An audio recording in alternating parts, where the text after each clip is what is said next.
आणि त्यानिमित्तानं मी जयंतरावांना विनंती करतो त्यांनी आपल्या सहवेदना व्यक्त कराव्यात.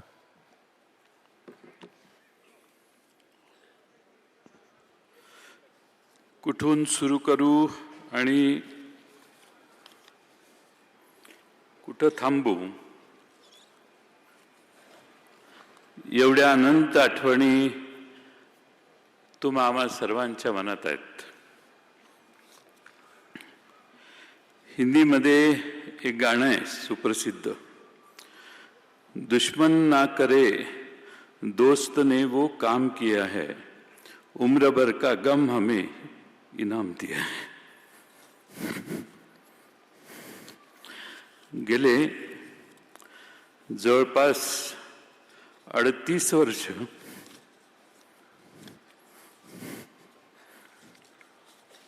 आम्ही एकत्रित काम केलं.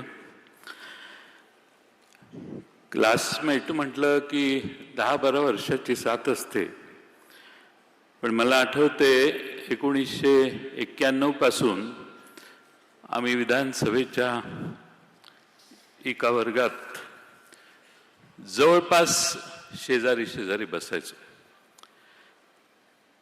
1914 पासून तर शेजारी बसण्याचे प्रसंग अनेक आले. अनेक पैलू दादांचे आम्ही सगळ्यांनी जवळून पाहिले. माझ्याकडे तर प्रचंड आठवणी आहेत. खुल्या मनाचा, दिलदार मनाचा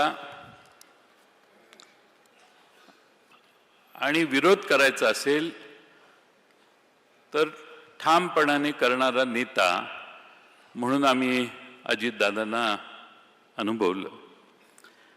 राजकारणामध्ये गोड बोलावं लागतं, सर्वांना सांभाळून घ्यावं लागतं,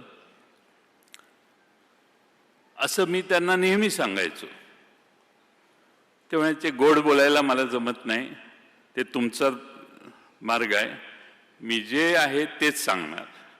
मी एखाद्या मिटिंगच्या आधी सांगितलं की हे आता अमक्या अमक्या जिल्ह्यातले अमक्या अमक्या तालुक्यातले येत आहेत, थोडं शांतीनं घेऊ आणि नंतर आपण हँडल करू. मला सांगायचं आत्ताच सांगणार मी. एवढा ठामपणा मी महाराष्ट्रातल्या देशातल्या कुठल्याही नेत्यामध्ये आजपर्यंत बघितला नाही. जे असेल ते समोर आणि रोखठोक. आणि म्हणून अजितदादांना दादांच्या बद्दल एक घोषणा असायची, मी मगाशी सांगितलं, एकच वादा अजितदादा.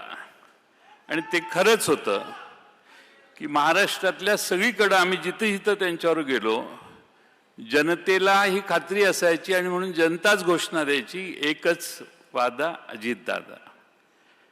अनेक आठवणी त्यांच्या मी आपणाला सांगू शकेन, अनेक मान्यवर बोलणार आहेत, पण